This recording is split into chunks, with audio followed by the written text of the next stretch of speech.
Om Namo Bhagavate Vasudevaya.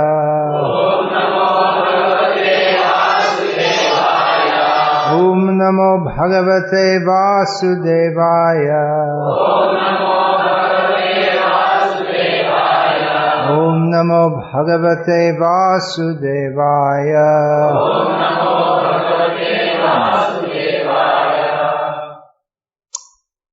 There's a time and a place for everything. And in the middle, they already started Shravan Kirtan. So not that any time put a garland. Now I've been going through Sri Vishnu Sahasranama, discussing various names of Vishnu. Many of these names are not very well known.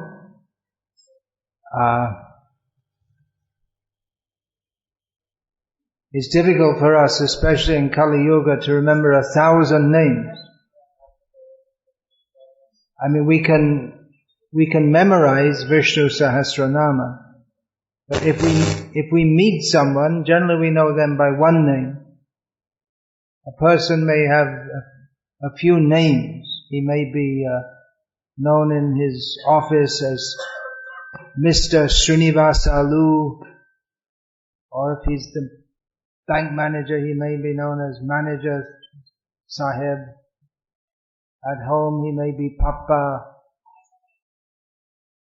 To his mother may have some pet name that she keeps for him. Just a few names. For Krishna, there are some very well-known names. Actually, there are quite a few of them if we start to think. Krishna, Govinda, Gopinath, Madan Mohan, Vangshidhari, Venudhari, Vrindavan Chandra, Madhusudan, Hari, Bhaktavatsala. There are many names of Krishna which are well known. Damodar, now is the month of Damodar going on. But the name I'm going to discuss just now,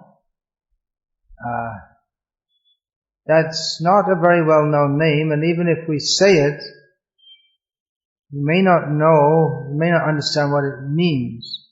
The name is Ksamah. Ksamah, not Rama. Ksamah. Ksha. First letter is Ksha. Ksamah. So this Vishnu Sahasranam gives us the opportunity to discuss in detail the qualities that make Vishnu, or that characterize him, and why should we worship him? Why? What's so great? If someone asks, well, what's so great about Vishnu? So they may ask in a disparaging way. Okay, sit down. Let's discuss Vishnu Sahasranama. Just sit down for a few days, and we'll discuss. And then it will go on and on. Of course, the atheists, they don't have faith in such discussions. That's their misfortune. But the devotees take great pleasure. And of course, we who are, by the grace of Srila Prabhupada, followers, recipients of the mercy of Sri Krishna Chaitanya Mahaprabhu, we don't even speak of Vishnu so much as Krishna. Of course, they're non-different in one sense, but they are also different in four senses. The four senses are Rupa Madhuri, Prema Madhuri, Leela Madhuri, and Rupa Madhuri. That Krishna's Rupa, his form, is, even though the form of Narayana is transcendentally, exquisitely, incomparably beautiful, but Krishna's is, even though the form of Narayana is unlimitedly beautiful, but Krishna's is more unlimitedly beautiful. And Leela Madhuri, Krishna's pastimes, are especially very, very sweet. The form of Krishna is very sweet. The pastimes of Krishna are very sweet. His flute is very sweet. And his love is very sweet. So some of the names, if we say them, what is the meaning? It may be difficult to grasp. At first. This name is Ksamah, which means he who is diminished or in a diminished form. So this Vishnu Sahasranama gives us the opportunity to analyze how every word describes Krishna. Even words that, if they're applied to others, would seem to be disparaging or pejorative. When applied to Krishna, then we find all different angles of vision. So Krishna, he's in a diminished form. That means, what does that mean? He was great and he became small. Well, that doesn't sound very good, does it? Just like sometimes you see an old man. Many years ago I met one sannyasi, old sannyasi, bent over. He told me that when he was young, at this time I was about 30 years old, so it must have been about 30 years ago. He told me that when he was young, when he was my age, he was a wrestler, and he could pick up 5 or 6 people of my size at the same time and just throw them to the other side of the room. But now he can't go anywhere except with a stick on one side and holding on to someone else on the other side. His form had diminished. But Krishna's form doesn't diminish. Ajopi san avyayatma, he says. Bhutanam ishvaropi san prakriting swam adhishtaya sambhavami atma mayaya. Krishna says, although I am unborn and I am avyaya atma, my form never expends or diminishes. And although I am the Lord of every living being, still I appear in my original transcendental form in this material existence. Just don't talk. Out of my own mercy. So Krishna, his form never diminishes. That's one of his names, Avyaya. And another name is that Ksamah. He does diminish. So how you say? Well, if something is A, it can't be non-A. That's basic logic. It can't be something and not that at the same time. If we say, here is a glass of milk, it can't be at the same time not a glass of milk. It can't be both at the same time. But with Krishna, everything is possible. You all understand that? No, you can't understand it. Just accept it, that's all. Actually, even in this quantum theory, they have the idea that is it a wave or is it a particle? It can't be both a wave and a particle. It's either a wave or not a wave. Or it's either a particle or not a particle. Schrödinger, is the cat alive or dead? Well, that's another example. Anyway, what does it mean that Krishna's in it if we see someone's form is diminished? Another way you can diminish someone's form is by chopping their legs off. Or somehow, for instance, if someone tries to cross the rail tracks when a train is coming and trips over, then he may have his legs amputated, free of charge, cut off by the incoming train. So it may say in his identity card, height 1.6 meters, and then afterward it comes down to 1.2 meters, because he lost his legs, so his form diminishes. But Krishna, when we say that his form is diminished, he can do that. That means he can show a very big form and then a very small form. Just like Krishna showed the Vishvarupa to Arjuna, very big form. And then again he showed a small form. That's up to him. He's actually not diminished, but that is the perspective of the seer, or what he shows to us. Brahma, this is the Damodar months, remembering Krishna's pastimes. No, I'll get back to Brahma later. So Mother Yashoda, she thought she would tie up Krishna. So she brought some rope to tie him up. And in a house of people who keep cows, there are always plenty of ropes that you can understand for tying up the cows, for tying up the calves, for tying their legs at the time of milking. But she couldn't tie him up. Why is that? Because he appears very small. Even bringing all the ropes in the house, she couldn't tie him up. Because actually Krishna is bigger than you think. Another example, Brahma, he is born from Narayana, very big form of Narayana, Darbo Dakashai Vishnu, huge form. So when he saw Krishna playing, because he'd gone actually to see Kshiradakshai Vishnu and invite him, please come to the earth, because there are so many disturbances from the demons. So Krishna came, and one time Brahma saw this little boy. You can see the picture, that's a B.G. Sharma picture, looks like, of Krishna, Balaram, the cowherd boys.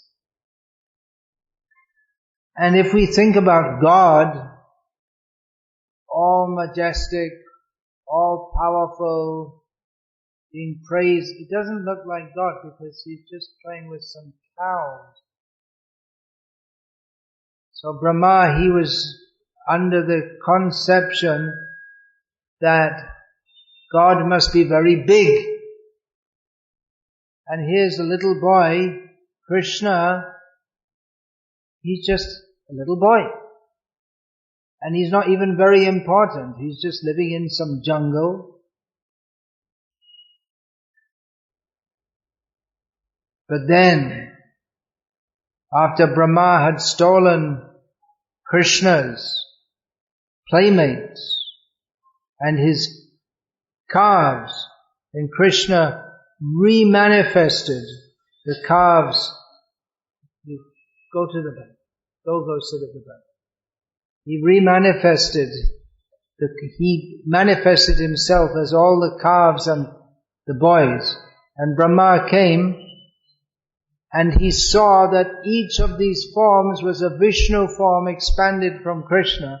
And each Vishnu form was being praised by many Brahmas, Shivas, Indras, Chandras.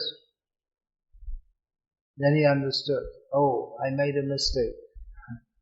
So, Krishna is the biggest, but if he likes, he can appear in a apparently diminished form.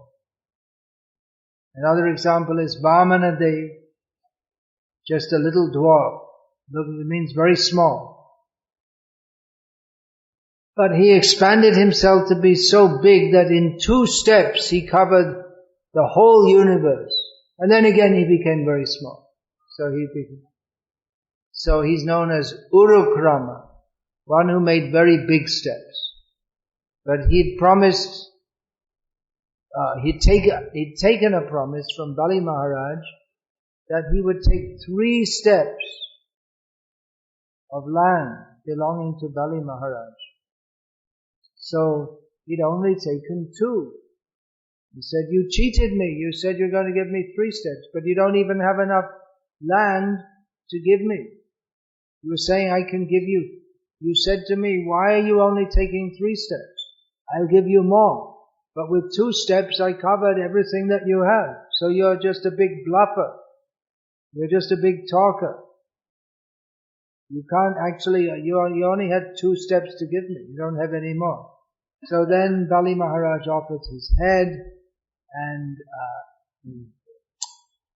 Vamana Dev, with that little step over his head, he felt that this 1 step is more than stepping over the whole universe. What was the biggest step he took? The first step or the second step? No, the third step. In terms of space, it was only a very small step. But because he stepped over his devotee, he thought, this is very nice. And actually by stepping over the head of Bali Maharaj, then although by trickery he had conquered Bali Maharaj, actually he became conquered by Bali Maharaj, because Bali Maharaj completely gave himself. So Vamana Dev felt, now he has given himself to me, so now I must give myself to him. And he became the doorman, the menial servant, the doorman at the gate of Bali Maharaj's palace. So we shouldn't underestimate him. He's in a small form, Vamana Dev, in a very small form. And we may think, just some little boy. But he's not any ordinary little boy. As Ravana found out, as Ravana was wandering around the universe, bullying everyone, he came to Sutala, where Bali Maharaj was living, with Vaman Dev as the doorman. He's the security guard. Usually you want a good strong man as a security guard, but there was just some little boy. So Ravana, in his usual arrogance, he didn't bother stopping to take permission from the security guard. He just started marching in. He probably didn't even look at Vaman Dev. Just some little boy, what's this? A security, Vamana Security Services, Private Limited. He didn't even bother looking at him. What kind of big king is this Bali? He can't even afford a proper security. He has some child labor as his security guard. You have to report him to the Telangana state government. Oh, that's Sutala state government. So he was just marching in. All of a sudden he felt a kick in his backside. And it was such a powerful kick, it kicked him to the other side of the universe. That was Vamana Dev's kick. So he may be very small, but don't underestimate him. Don't think because he's small that he's not powerful. Krishna also, he was misunderstood. The various demoniac kings, they misunderstood Krishna. They thought, well, he's just some cowherd boy. Why should we bother about him? There's Ksamah. He used to say that he would send all these demons to attack Krishna. And he would get news one after another. Sorry, your friend you sent, he was killed by Krishna. One after the other. So Ksamah, he never took it seriously. He said that, well, somehow he killed my friend Keshi when Keshi was just a little inattentive, and people rate him very highly because he caught some little water snake called Kaliya, and in this way he tried to diminish Krishna's glories. So many kings, Shishupal, Jarasandha, they thought, well, he's just someone like us, because he looks, Krishna takes a man-like form. He appears as if he's just one of us, but he's always completely powerful. So we shouldn't think that because Krishna appears to be like an ordinary person, that he is an ordinary person. Therefore we should understand Krishna through the authorized Shastra, Gita, Bhagavatam, Vishnu Sahasranama, and so on. Anoraniyan Mahato Mahiyan, as described in the Vedas, that Krishna is the smallest of the small and the biggest of the big. Generally we think of God, He's the biggest of the big, but He's also the smallest of the small. He's outside everything, He's inside everything. That is God.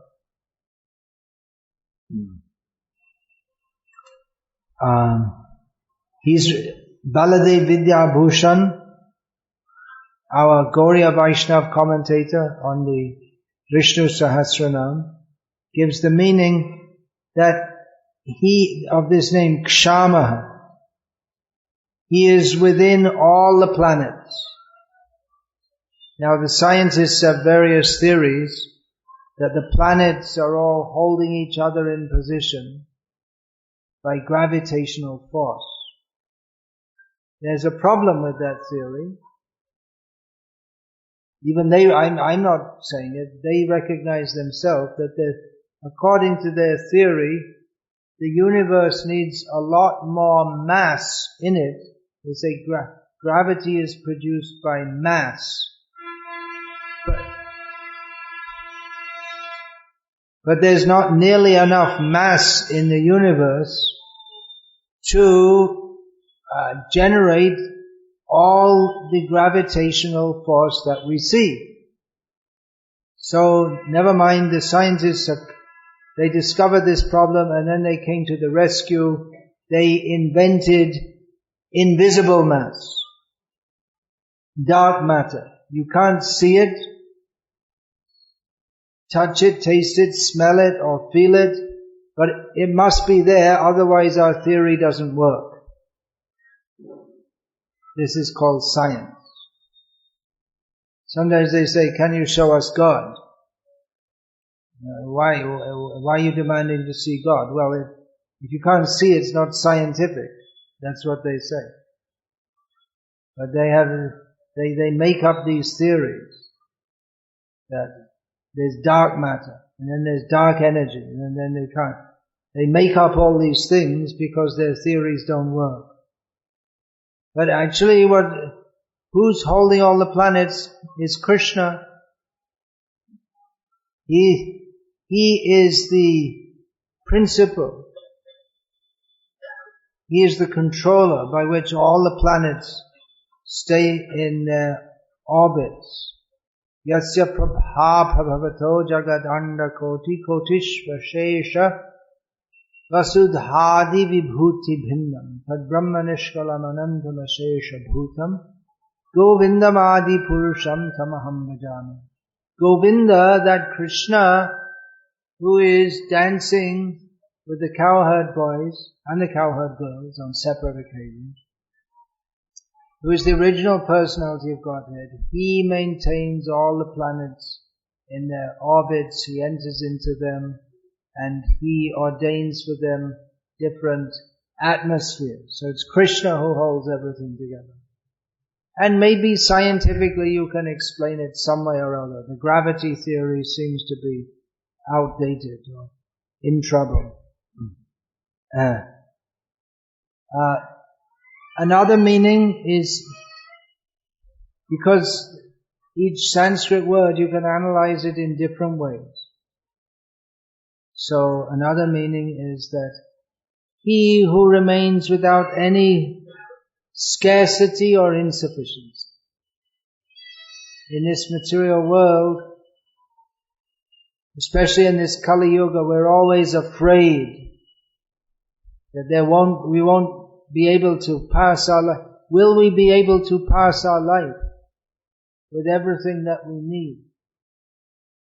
Now the price of dal went so high.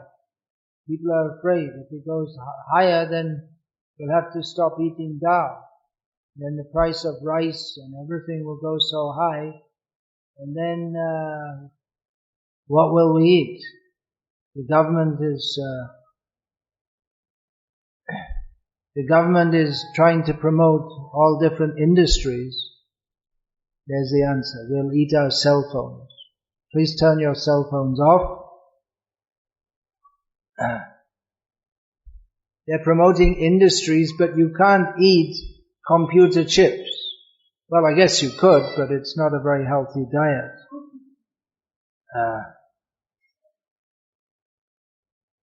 You can't eat nuts and bolts.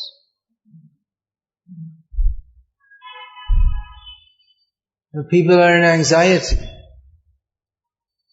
So their solution is, well, let's kill animals and eat them. But the animals also have to eat vegetable food. So Krishna, he doesn't have any scarcity. Krishna has everything. If we take shelter of Krishna, we also won't have any scarcity.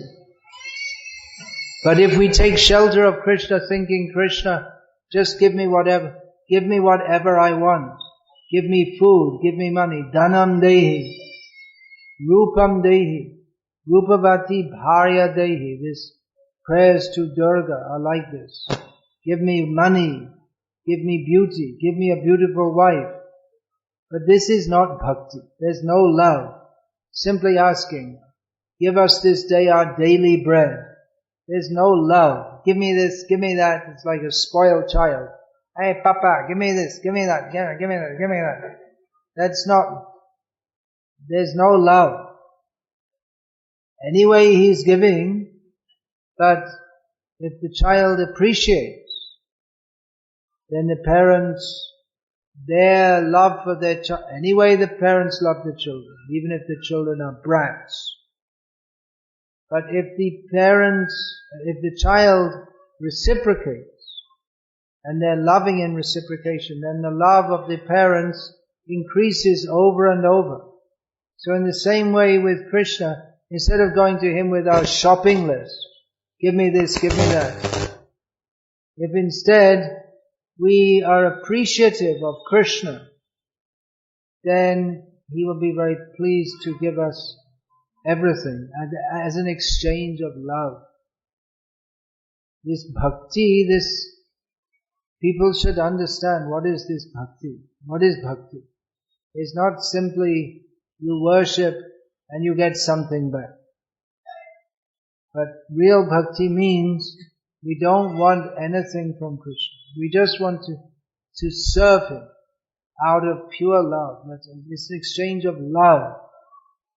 Where even if a devotee is very poor, devotee may be very poor, he doesn't have much money, but he's completely full in his heart with love for Krishna. He doesn't need money, jewelry, gold, 2 crore car. He doesn't need all these things. He's quite satisfied in any condition because he's always wrapped in love of Krishna.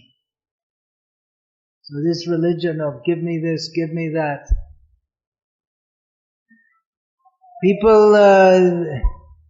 People who take God as the order supplier, supplying the fuel for the burning fire of sensual desires in their heart. Such people, they will not take any interest in discussing Vishnu Sahasranama. What's the point? Why? Why should we bother? Why discuss all these things? You pray to God, He blesses you, bas, finished. No need of anything else.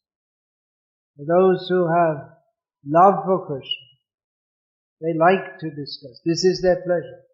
They like to discuss the glories of Krishna. Nachita madgata prana bodhayantah parasparam kathayantas chamang nityang tushyanti charamanti.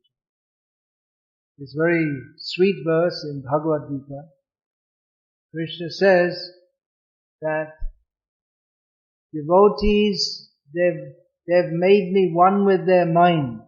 Their consciousness is completely absorbed in me. And madgata prana, their life air has gone to me. They've put their life, their mind, their consciousness, their very life is completely absorbed in me. And my devotees like to discuss among themselves. And in this way, they feel great satisfaction and pleasure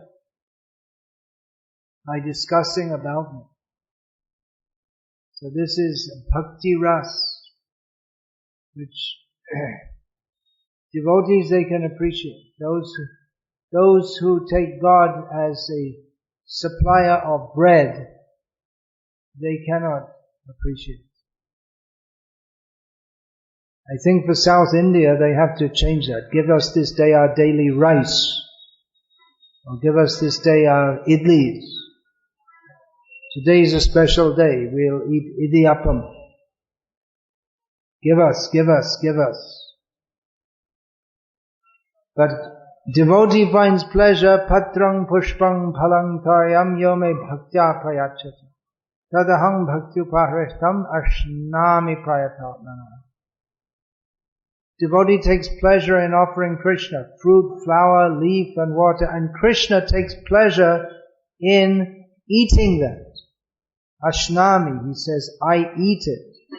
That which is offered to me with love. Another meaning of this name, Ksamah. He by whom all other forms diminish. So we may be very proud of our form, or some beautiful film actress may be very proud of her beauty. But that beauty is just borrowed from Krishna, Radha and Krishna. So all the beauties in the world, they, in comparison with Krishna, they're insignificant. There is a narration given in the Srimad Bhagavatam, in the, 12th canto, 11th or 12th, that Narayana, the rishis, they were performing tapasya, austerities. And Indra, whenever he sees these rishis performing austerities seriously, he sends some apsara, some dancing girls to seduce them, to make them fall down, because he's afraid that if they become too powerful by austerity, by the power of their austerity, they'll come up to Swarga Loka, and then there'll be a problem for me. They'll take over by their power. So he sent these dancing girls, and they were dancing around, ding, ding, ding, ding, ding, ding, ding, ding, like the movies, like that. And Narayana Rishi watched them. He said, so Indra, you like beautiful girls, do you? Okay. And they produced out of their mystic potency so many girls, each one millions of times more beautiful than the most beautiful girls that Indra had, and he'd send to tempt them. You like beautiful girls? Here, take one of them, whichever one you want. So they can produce millions of beautiful women, but not interested. By his potency, he diminishes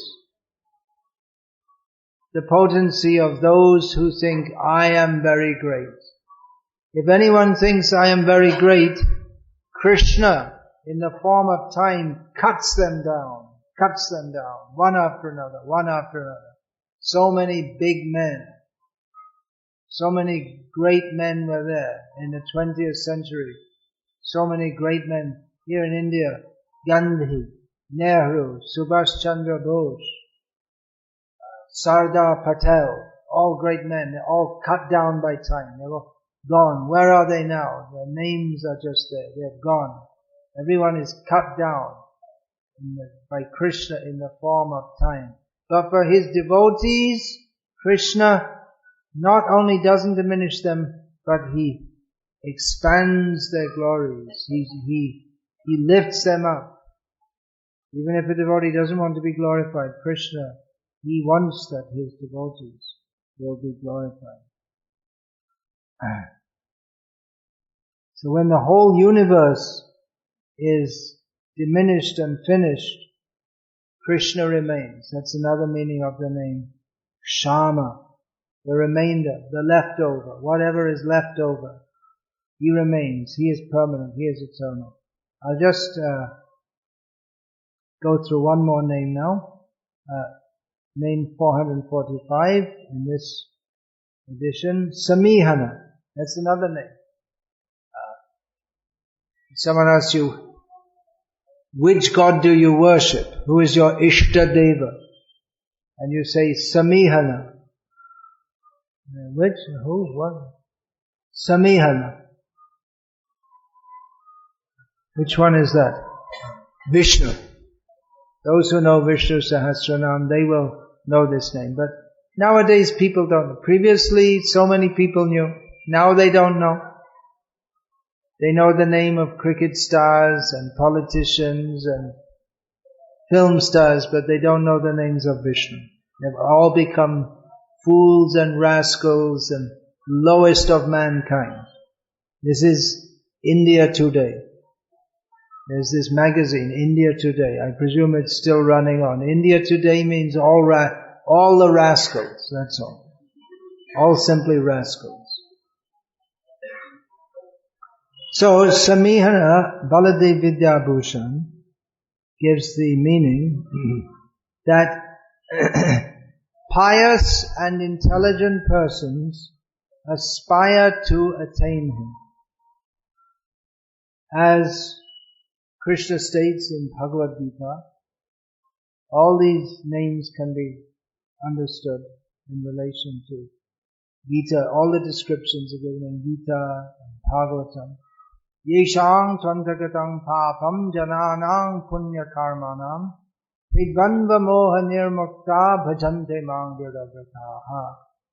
Krishna says that persons who are finished with all sinful activities, who stopped, they may have been impious in the past, they stopped, all sinful reactions are finished, and who act very piously, and who are free from the duality of delusion. That means they're very intelligent. Such persons worship me with dhrita, with determination. In Bhagavad Gita also we find the term used many times, Buddhi Yoga, the yoga of intelligence. Krishna says, Tesham satata yuktanam bhajatang vidhi purvakam dadami buddhi yogam tam yena mamupayanti te. Krishna says that for those who worship me always, Priti Purvakam, with love, I give them the intelligence by which they can come to me. So people who are actually pious and intelligent, they aspire to worship Krishna. Some people will say Shiva is supreme. Many people now say Sai Baba is supreme. There's no theology, there's no philosophy, there's no shastra, there's nothing behind it. It's just some public belief that Sai Baba is God. But Krishna, actually, if we analyze according to all shastras, Krishna is that one person who is supreme, who we should aspire to worship. But only people who are very pious and intelligent can understand this. Another meaning is he who establishes everyone in their position. That means Indra, who gets the post of Indra? Who will be the next Indra? Krishna decides. And he keeps Indra in his position. He's often wobbling and tottering, but Krishna keeps him in his position. Brahma, they all get their position and are kept in their position by Krishna. Even in this world. We have little leaders who to us seem to be very big. At the present time, there is Narendra Modi in India and Vladimir Putin in Russia and Barack Obama in America, and they all seem to be very big people. Well, they are, but it's like in a tank where there are some fish, and there are little fish and big fish. But after all, it's just a little tank with some fish. So like that, the President of the United States, the Prime Minister of India, the Prime Minister of whatever of Russia, they all seem to be very big, but they're all very small. But anyway, they got their position, grace of Krishna. He put them in their position. He's also the well-wisher of everyone. He wishes well for everyone in the creation, which is why he comes here and speaks Bhagavad Gita. It's not that he just creates this world and then abandons it, like some game. He sets it up and then he gets fed up of it and then he ignores it. But Krishna, although he's aloof from this creation in one sense, but he doesn't get involved in all the day-to-day affairs of everyone directly, but he is concerned as the well-wisher of everyone, Suhridam Sarva Bhutanam. He's concerned that everyone can come out of this material existence and come to him. Therefore he comes, he gives the process of dharma by which people can be purified. He gives us the process of bhakti by which people can become fully in love with him.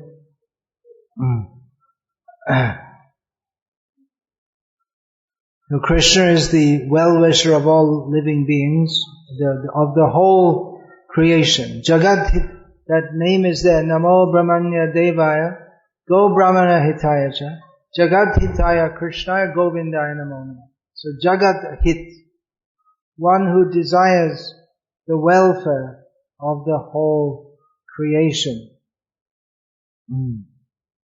So Krishna,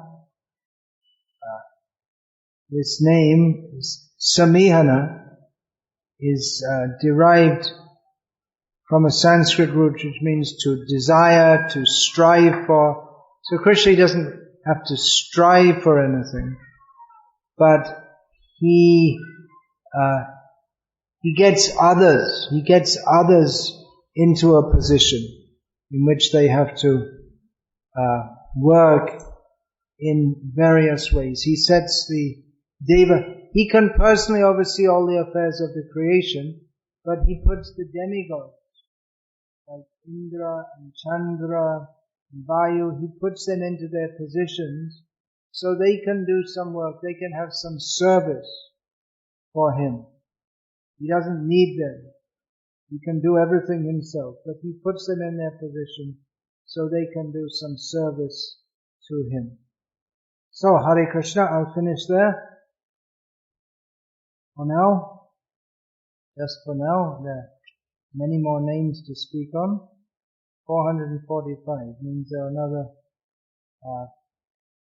555 names to speak on. Hare Krishna.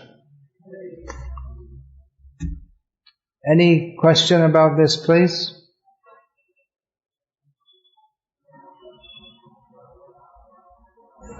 Can the Ksamah be given to the deity?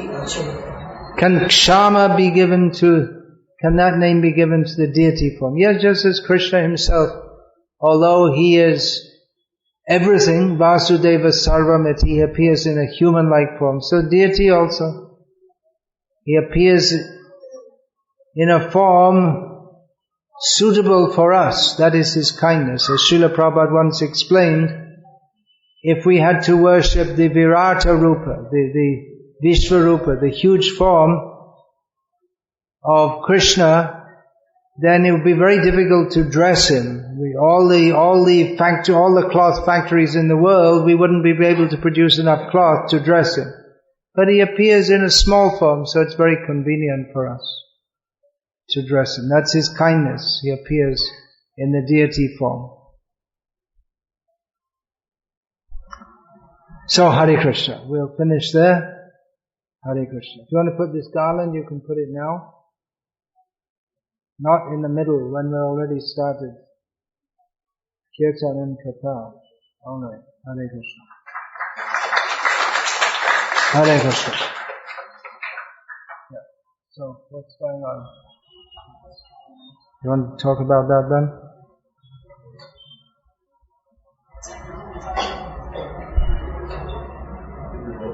Please wait, don't go away, because there will be the Damodar Arati, a special prayer to Krishna in the form of Damodar. Everyone gets the opportunity to offer a lamp and perform Arati to Krishna, and then after that there will be distribution of Mahaprasad to one and all. Hare Krishna. Thank you everyone for coming. All glories to Srila Prabhupada. Ah, yes. Yeah, please do.